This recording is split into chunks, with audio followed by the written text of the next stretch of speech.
Summer வந்துட்டா செடிகளை வளர்க்க முடியாதுன்னு நினைக்கும் போது, ஆனால் இந்த சம்மரில் தான் டேபிள் ரோஸ் சூப்பராக வளரும்னு சொன்ன யாராவது நம்புவீங்களா? அட ஆமாங்க. இதில் நிறைய பூக்கள் வரத்துக்கு டிப்ஸ் கொடுக்குறேன். மறக்காமல் நம்மளோட வீடியோவை சேவ் பண்ணி வச்சுக்கோங்க. ஃபஸ்ட் டைம் பார்க்குறீங்க அப்படின்னா ஃபாலோ பண்ணிக்கங்க.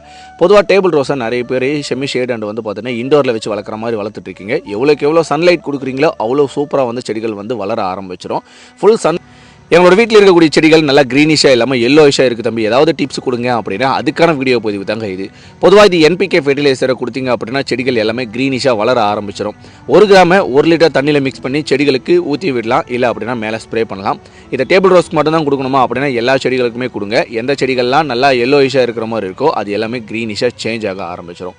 அண்ட் முக்கியமான விஷயம் என்ன சொல்ல போனால், இதை ஃபுல் சன்லைட்டில் வச்சு வளர்க்கும் போது ஆட்டோமேட்டிக்காகவே உங்களோட செடிகள் நல்ல க்ரோத் வரத்தை பார்க்க முடியும். அதையும் எக்ஸ்ட்ரா க்ரீனிஷாக நல்லா நிறைய மொட்டுக்கள் வர வைக்கணும் அப்படின்னா இந்த ஃபெர்டிலைசர் வந்து யூஸ் பண்ணிக்கோங்க.